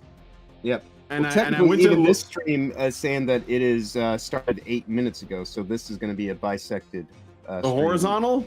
No, the horizontal, yeah, because I'm watching it on my phone on the horizontal. Yeah. Okay. Yeah, I don't get it. Okay, well, whatever. We're back. I mean, we didn't really go, but for whatever reason, it started over. So, yeah. So the first thing I would say is it kind of like helps probably with just sort of like the tedious, busy work of building a game, the coding and all that. But how can it be used to make the games better? Well, first of all, I think the AI could, and this already exists. There is like an AI sort of tool that enhances like the textures and the graphical fidelity and stuff, and it does it in real time, which could be used to like save on a lot of processing. For example, there are some games that are, you know, like sort of like AA or AAA games that when you are, let's say it's in a 3D space and you are looking in a certain direction with your character, whether it's first person or third person, and all of the stuff that's like behind you is not rendered. So it basically like erases all the stuff behind you that's out of your sight. And then when you turn, it like renders it as you change your orientation. Right. That is like one of the ways that they save on it. It's almost like, you know, like how in the original Silent Hill, when they had this, you know, they were working with a system that wasn't able to produce fully 3D environments. They basically created this fog to sort of like act as a way of dealing with draw distance in the game. And of course, the fog became a character and a big part of the game itself. So I think this is like another compensation, but maybe AI can like take that a step further. So that's one. The one that a lot of people talk about that they're really hoping for is that the AI can actually be used with NPCs. Yes. So that they don't have like stock, you know, like things that they say and whatever. That could be fun, but that sounds really, really complicated. I don't know what you think about that. There are already people that are working on it in the mod community. I've seen people using LLMCs or large language model to integrate into, say, something like the game Enter the Matrix for their Unreal demo. So it's definitely not only plausible, it is happening. And the other interesting aspect of this too is you can actually extrapolate a lot of data from players, so you can legitimately make better AI scripting within the bots in terms of combat, because they'll actually be able to base their algorithmic drivers off of real world information rather than just being programmed and things like that. So it will make a lot more diversity of play and just kind of like more dynamics that would otherwise be far too tedious for any one person to program or anything like that. So using it in those methods specifically should make the game experience more rich, because if you're using your AI and procedural based drivers on mechanics, and just simply on the mechanics and the presentation of data, but still allowing for like a good tight team to come in, craft a good story, and give it like, you know, the ultimate direction and oversee how it's supposed to go. You know, that to me seems like that's the stuff that we were talking about back when we were when I was in art school, on what we wanted the game industry to be, not this over bloated kind of ideological based fuckery system that ultimately, you know, swallowed up so many of my colleagues and cohorts at the time. One of my only contacts that I still really, you know, associate with from my game design program, he is also an independent game designer who at some point in time will be a guest on future shows once, because he's got a hush hush project that I'm not going to go into, but there will come a time when like we'll do everything we can to highlight what he's got going, because he's working on some pretty interesting stuff from what I've seen in the background. Yeah, I can't wait to learn more about that as it goes on. Yeah, I mean, like AI could be fun. I think that if they put AI NPCs in like say a let's say Elder Scrolls type game, there's probably gonna be a lot of hilarious video clips going around it, and that's like what we want, right? We want it to be fun. I mean, AI may eventually destroy humanity, but in the meantime, we can have fun with memes and whatever he does with video games. So I am optimistic. And I'm glad because, again, Elon Musk is part of this vibe shift that I've been talking about. But guess what, John? We got breaking news. Like literally while you were talking. Yes, I got breaking news. I love when we get to do that. Yeah, I love when we get to do that too. So, Dead by Daylight developer allegedly forcing employees to undergo Wheel of Privilege DEI training. This is from Jonathan Trend over at Fandom Pulse. I just want to share what this is. I know what the Wheel of Privilege is. Do you guys know? I know. Is that the 17 point? That looks. Oh man. Let me see if I can find it. God, I can't. Let me read the article. Yep. Okay, so, Chaya Ranchik, who runs the Lives of TikTok account on X, posted, quote, behavior. A large video game company in Montreal, Canada, it's always the Canadians, made employees undergo DEI training, which includes a Wheel of Privilege teaching that Black people and fat people are oppressed. In a post to Instagram, August of 2020, Duckworth explained the wheel. So this is not new, the Wheel of Privilege. I actually have it saved on my computer if I ever need to pull it up to talk about it, but it was right here anyway. Wheels like this help us visualize what the term marginalization means. The further you are from power, the more marginalized and powerless you are. She continued, because it's always women, you will notice as you try to place yourself in the different categories that your level of power / marginalization will likely shift between categories. This is another way to look at intersectionality, intersectional feminism, which is what I have been talking about for years. Do you know that intersectional feminism is essentially feminism plus it also does not fight against patriarchy. Now it fights against kyriarchy, Kyriarchy.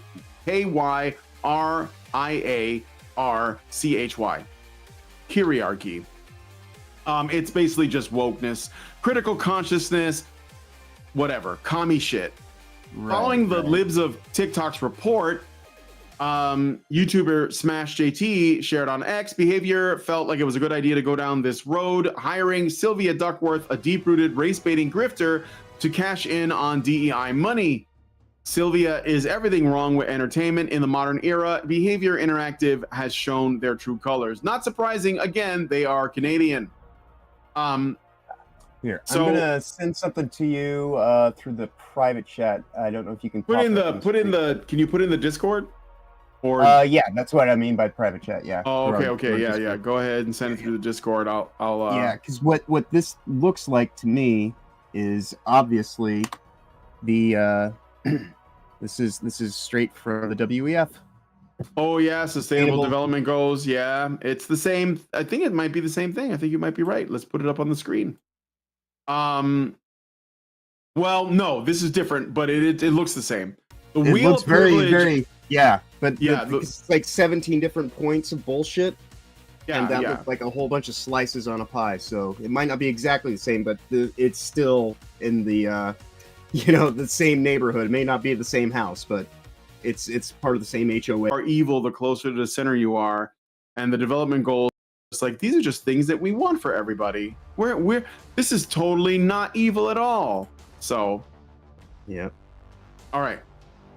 I'm back with you. I think we are actually hitting that drop again. Censorship. I think and we're sitting here like please configure primary backup streams correctly. I'm saying that it's good. Are you watching this on the vertical or the horizontal? I'm getting back into a stream. All right, so now it's back up again on the horizontal. But I'm not sure. It did the same thing to me on my end. So hopefully everybody still saw you. Let me just see. Let me just look and make sure that we're still live.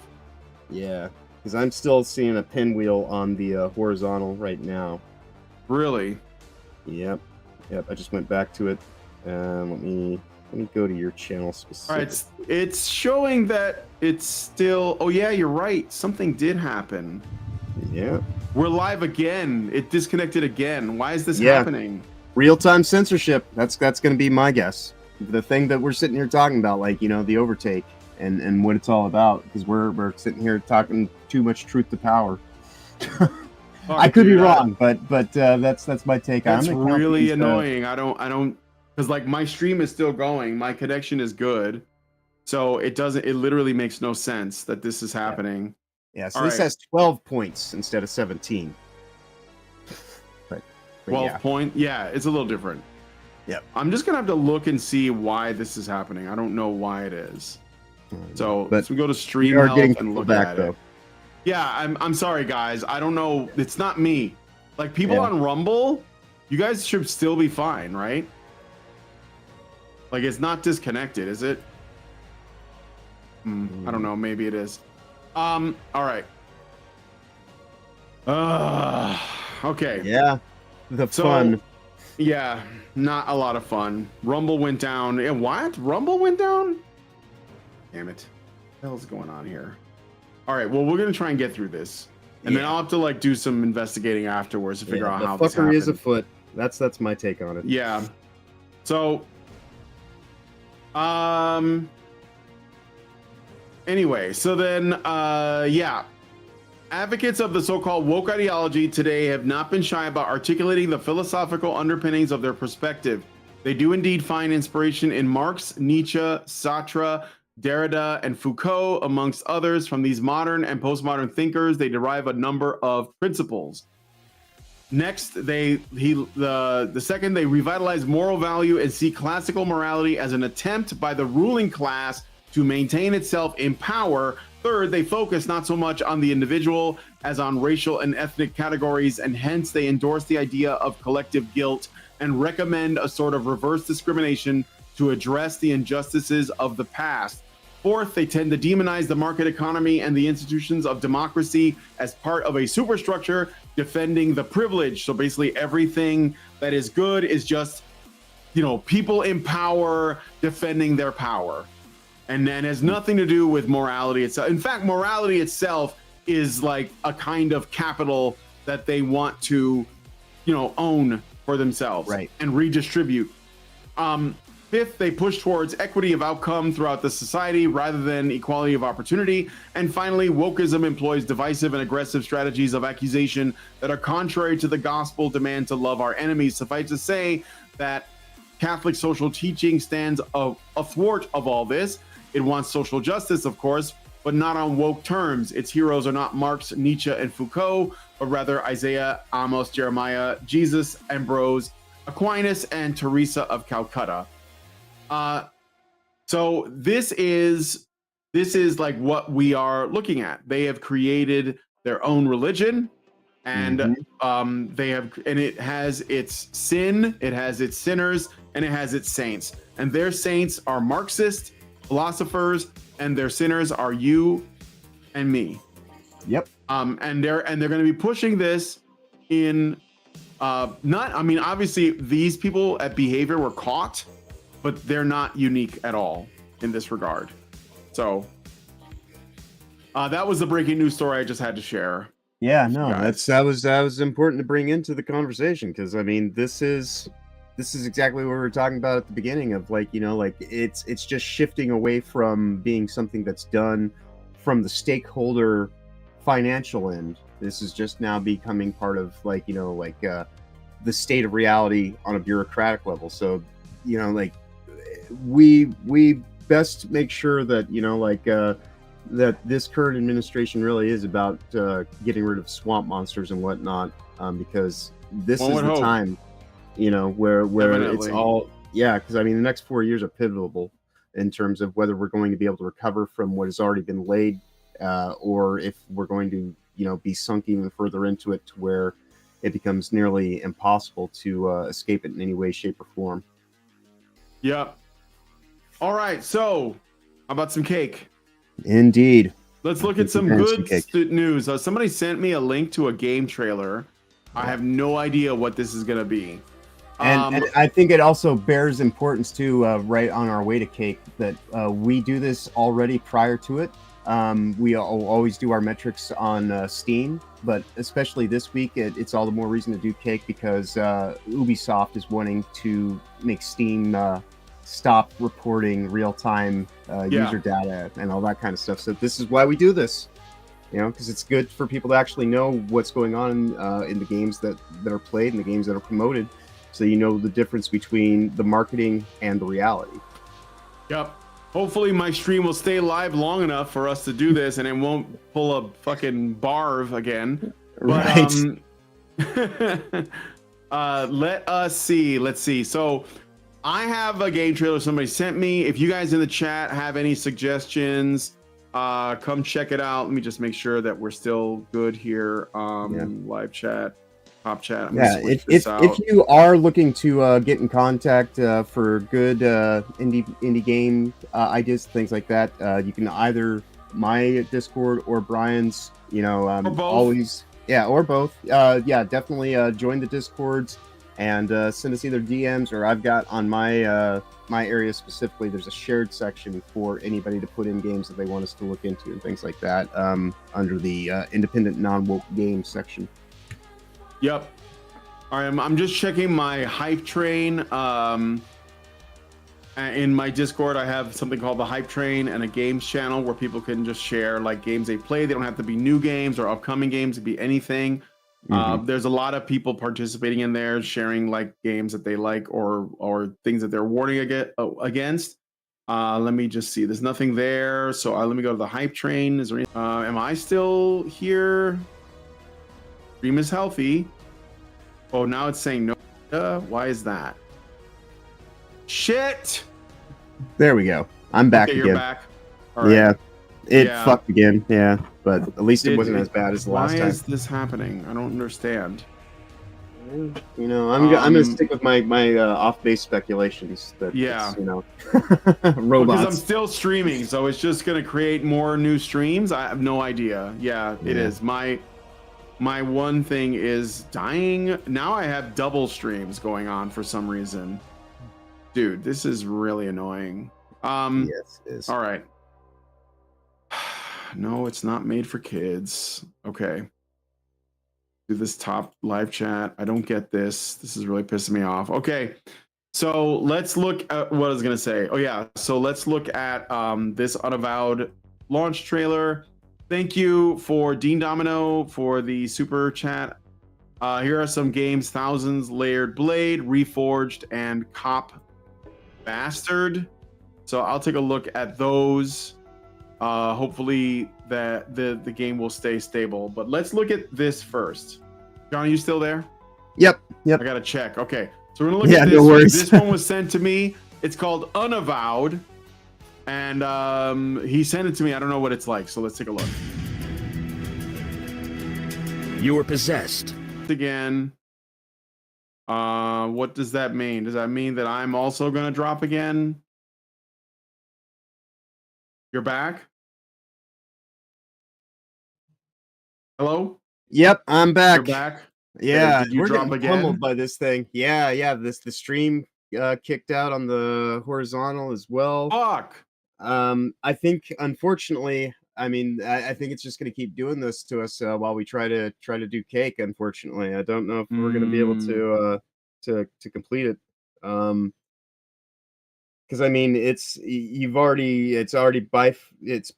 we're up to like we got the first hour and 18 minutes, then we've got another 16 minutes, and then we got 7 minutes and change. I'm gonna do a quick speed test. Yeah, I'm gonna do a quick speed test on here and see if it's me. I don't think so, but yeah, Rumble went down too. Yeah. So I'm not really sure. So I'm sorry guys about this. We may have to end the stream prematurely if this happens again. Yeah, because it's like keeps happening, and I don't know if I can fix it while we're live. In the audience either. And hopefully, I don't know if you run a recording of it while it's going through OBS, but if you do, at least then maybe you can release just a VOD of the whole thing together. Or no, I don't normally, but I think I'm gonna have to start doing that. Yeah, because yeah. So my download speed is 523 megabytes. My upload is 102. So that should not be happening because of my internet. I just can't tell you what. So, all right. I tell you what, guys. I think we're just gonna end it because it's probably gonna cut off again for whatever reason. If we start getting into anything of any Yeah, substance, if we get anything, if we get into something, it's just gonna happen again. So I want to say again, Dean Domino, thank you so much for the super chat. I will write these games down and we'll do them next time, and hopefully I'll have this. We'll have this sorted tech out issue somehow. resolved. Whatever it is, I haven't had any issues on this for a while, but for some reason I'm having them now. So I don't know what that is. Somebody says boo. We could theoretically just stay in the vertical because the vertical hasn't shut down. Well, if the vertical's still rolling, then as long as we could just stay in the vertical. The vertical has not shut down. So maybe if you're watching this on the horizontal, go over to the vertical. We're gonna finish the show there. Okay. Yeah. So I'm gonna end it here for now, only on the horizontal, and then we'll just do the rest on the vertical because the vertical stays up. I don't know why. It went down on Rumble. Apparently, I think it's on I'm also streaming to my Facebook page. It must be running on its own separate network, much like we were talking about at the beginning of the show. Like Xbox had its own, infrastructure. So maybe it's just one of those things where it's like it's not being picked up because it's a less used system. But either way, I'm glad that we've got it as an option. Yeah, let's look at this. Let's just do the vertical for the rest of this, okay? Yep. It'll be fine. So I'm going to go back to the beginning of this game trailer because I think you missed it. Yeah. And we'll go ahead and give this a look. This is called Unavowed launch trailer. You were possessed by some kind of demon. It made you do things.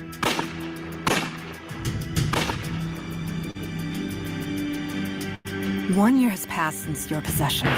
You were wanted by the police for many violent crimes. It's like an adventure game. But we can like help. We can give you Island a new or something. identity, a new life, a new purpose. Welcome to the Unavowed, my friend. Trust me, your life will never be the same. Magic is real. You know this, and you're part of it now. Oh, it's like an RPG, maybe. You were clearly meant for this life. It requires difficult choices, as you are no doubt discovering.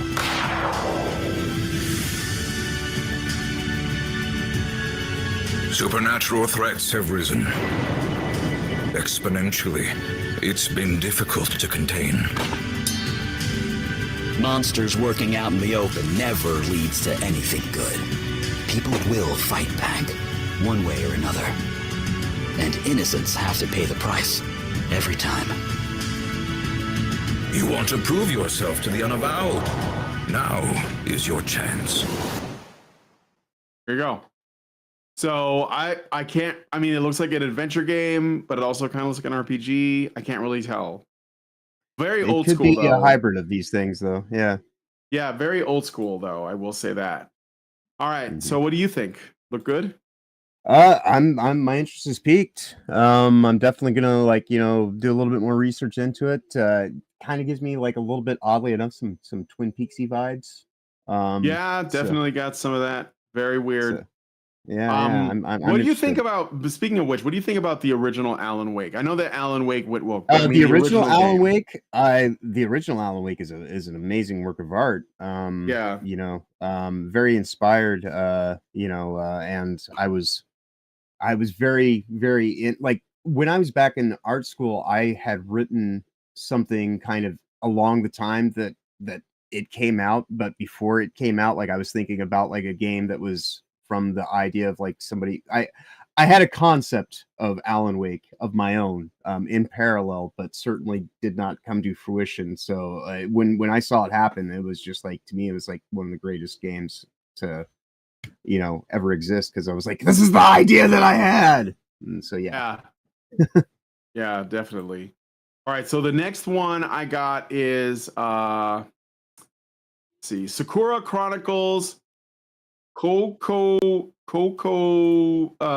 what is it? Chakros.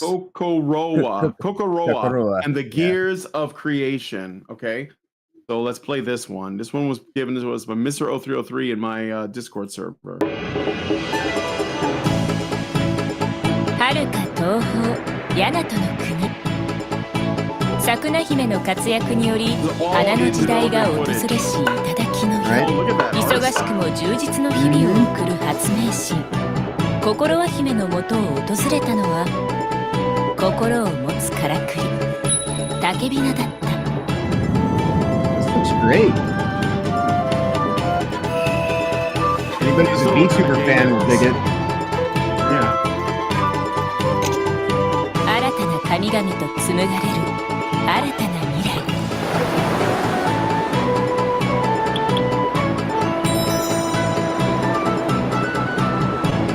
若木が伸びるように発達するからくり技術がもたらすものは輝かしい繁栄の目かそれとも新たなる戦の種発明神として譲れぬものをさ今もう一つの物語が始まる桜姫外伝心はと創世の歯車 Looks like it might have like some RTS or like Final Fantasy Tactics types of gameplay. So let's see. Yeah, we don't know what the gameplay is. No, but very, very interested.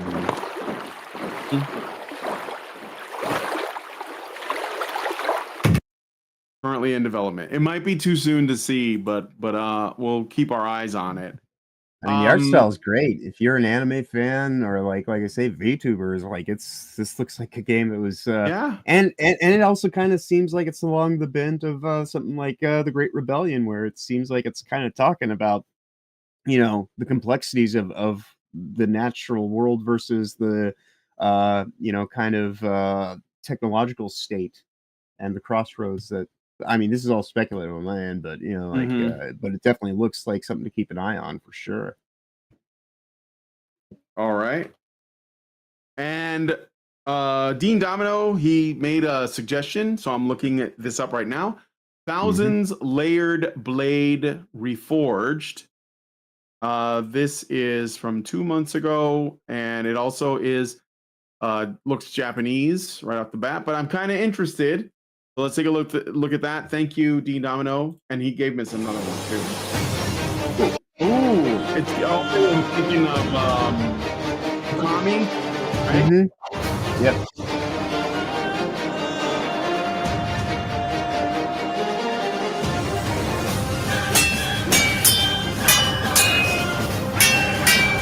This is Reforged, so I guess it's like a remake of like an older game. Yep.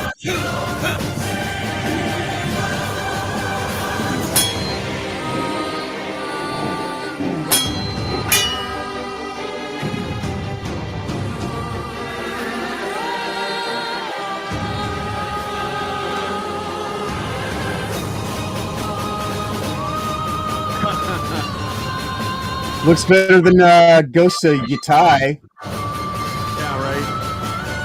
Well, if you want to get your samurai fix, there's plenty of like games. You certainly don't need Assassin's Creed Shadows or Ghosts of Yotai. Yote. So that is thousands Layered Blade Reforged. And then there's another one that he's asking about called Cop Bastard, which just sounds funny as hell. So let's see. Cop Bastard demo. No, I don't want to. That's too long. I want a short, like a trailer. So there is a Steam demo for this. So maybe I'll maybe I'll download it. Do a live stream and check it out. Yeah, maybe I'll do a stream of it. So it's an FPS. So here's oh shit. What? Oh, okay. Hold on a second. Hold on. Yep. Some things minimized. I need a new mouse, guys. I need a mouse. This is really sad. Yeah, I know. It's true though. All right. Yeah. I think that's it. All right. I use an Artec one from Amazon that you can use on up to 3 devices. Mouse every so often, the mouse pointer will just shoot to like the bottom right corner of my third monitor over here. It'll just go over there like suddenly, and it's like, why did it do that? I'll This is tell a you more about wireless this one mouse, after we so- finish. Yeah. Okay. Yeah. So, all right, this is Cop Bastard. Let's look at the demo for this one.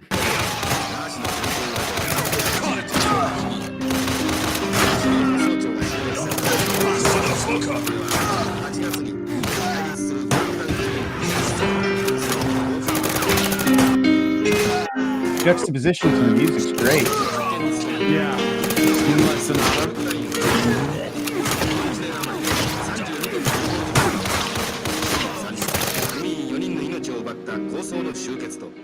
Well, seems pretty straightforward. Yeah. So, I mean, that's not a bad thing, really. No, sometimes that's all you need is just a good play mechanic and an awesome game loop, and it just takes care of itself. I'm for a firm sure. believer that you should, when you design games, you should figure out your mechanics. Even if you have like a story kind of idea in mind, figure out all the mechanics it'll take to support that story in the most, quick and effective method.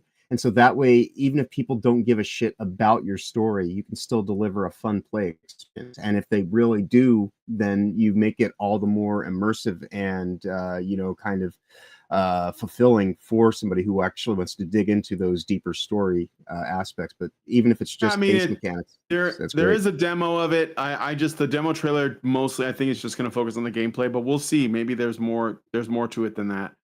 All right, this next one is somebody that something that was just recommended to me in the chat by Gabriel Phelan Lucas called Morta. So let's take a look at this trailer.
I'm totally on board for the squeeze toy alone.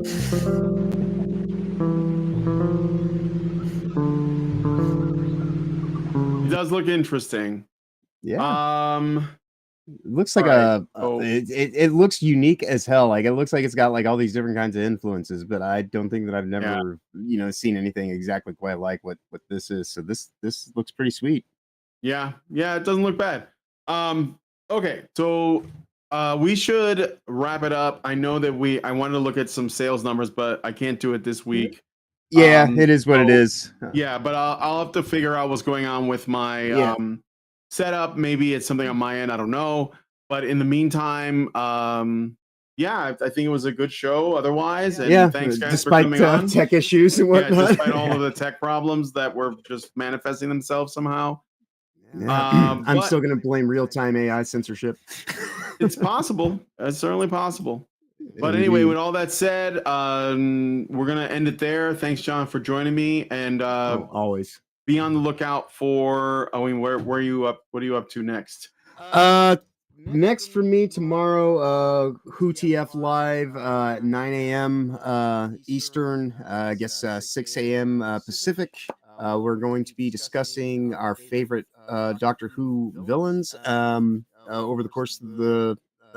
We're basically going from the 1996 movie and the newest version of the series. Is kind of what we focus on, and then after that, midday will be Old White Road on Reality Based, as we normally do. And then around midnight, I will probably be kicking it with Stupinzo on his channel, where I just get to kind of kick back and relax. Off on Monday, which is good because I've been streaming quite a bit lately this last week. And then Tuesdays, I will be back to Will of the Fans doing the morning show, same time that we do Who TF Live. And I'm now actually doing a new series on Tuesday evenings called Three Sages and a Time Machine with Dragon Slayer commentaries, and Coach MC and Ryan Roger Thay is there, and I believe from time to time, he wasn't there this last week that we did it, but Leon from Words of Paradise, and it's basically the five of us talking about conspiracy theories and things like that, like the kind of like the stuff that I tend to kind of dabble into. And then Wednesday is, as far as I know, an off day this week. And then Thursday, Will the Fans Again live during the morning show. And then Friday is Old White Road, which is also an afternoon show that we do the same time as on Sunday. And that pretty much is my week. So yeah, I stream like almost every day, all the time now. Like it's hilarious. At some point in time, hopefully it should start being financially beneficial, but for the time being, if nothing else, people see me all over the internet in a variety of ways. So but yeah, thanks again for having me here today. As always, safe travels ahead. A wonderful week going forward, and be awesome as always, everyone. All right, well, thank you for taking the time to come on the show, and thank you guys for watching. We'll see what happens. I'm not sure exactly what I'm doing this month in terms of streaming. I've got to figure out what is going wrong here. But once I do, you guys will be the first to know. And also, I have hit 1,000 subscribers. So nice. Thank you for helping me get there. I couldn't have done it without you guys. Really appreciate it. I'm gonna try very hard to give you more and better content in the future in all of its forms. So how are you on watch hours? Are you fully monetized now then? No, I mean, I think I gotta set it up. I don't really know. I have to look and see. But right on. I have no idea. But I learned I hit 1,000 like today. So yeah, thank you guys so much. Tell me about anything, and I'll try to get my people to help if it's a watch hour kind of thing. I'd appreciate that. But, yeah, I'm gonna be working more with the It's Space Game Jam guys to do some work on, but I don't know where we're gonna be at. I'm definitely gonna be helping them on their end, but they might also be helping me on my end. So. Thank you guys so much for coming on the show. If you guys like this video, please hit like, subscribe if you're not already subscribed.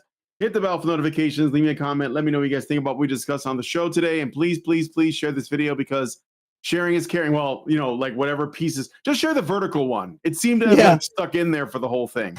So thanks guys for coming on today's episode of The Week in Culture. And we will talk to you guys in the next video. Long live Vivian.